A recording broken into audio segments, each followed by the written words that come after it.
All right, well, to discuss the Asian migrant crisis, I'm joined by international analyst Marco Vicenzino. What more do we know about this latest boatload and the fate of these migrants? It's not clear yet, but what they are subject to is either starvation on the boats or drowning.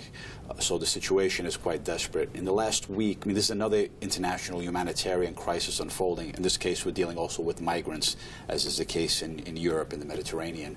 In this case, there's a pushback policy whereby none of the states of the region, whether it's Malaysia, Indonesia, Thailand, they do not want to accept them. When they're coming into port, they usually push them back. But 2,500 in the last week have managed to make it to Indonesia and Malaysia. Some of them brought in by actually by fishermen. So, but thousands more, they're estimated more than 6,000 are just adrift at sea, basically with limited food, limited supply of drink, and like I said, either starvation or drowning. I mean, it's interesting you mentioned the European rescue efforts, because there is such a stark contrast, isn't there, to the way that the Europeans are responding to this crisis and the way the Asians are? Completely different realities, completely different approaches, completely different worlds. In Europe, obviously, it's 28 member states of the European Union, which is a supranational state with common policies, whether it's justice, home affairs, migration. They're operating and coordinating together. While the ASEAN countries, Association of Southeast Asian Nations, 10 member states that are fully sovereign at its early stages of growth, and they have a strict policy that between themselves of non-interference in the domestic affairs of other countries. I mean, interesting that the UN has called this policy of pushback by the Asian nations appalling and inhumane, and there are calls for Myanmar and Bangladesh to recognise these people as citizens, because at the moment that's the problem, isn't it? They're stateless, they're fleeing persecution, they've got no citizenship rights in their country.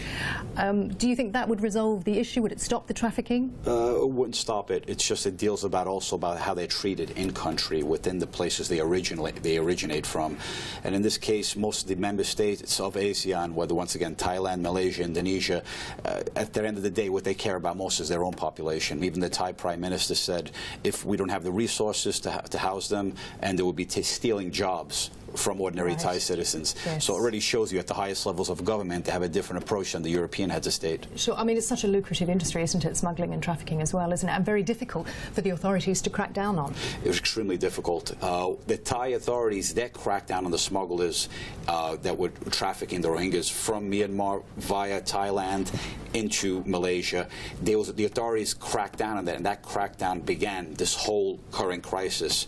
While in Europe, it's like I said, it's a completely different approach. It's the smugglers are making a lot of money out of this. It's estimated of over $150 million per year of coming in from Libya into Italy, but you also have to count the cost from the travels from East Africa and West Africa going into Libya, which is thousands of more. So it's a whole different approach between Europe and Asia, Southeast Asia to be specific. Okay, Marco, thank you. Marco Vicenzino giving us his thoughts there on the crisis in Asia.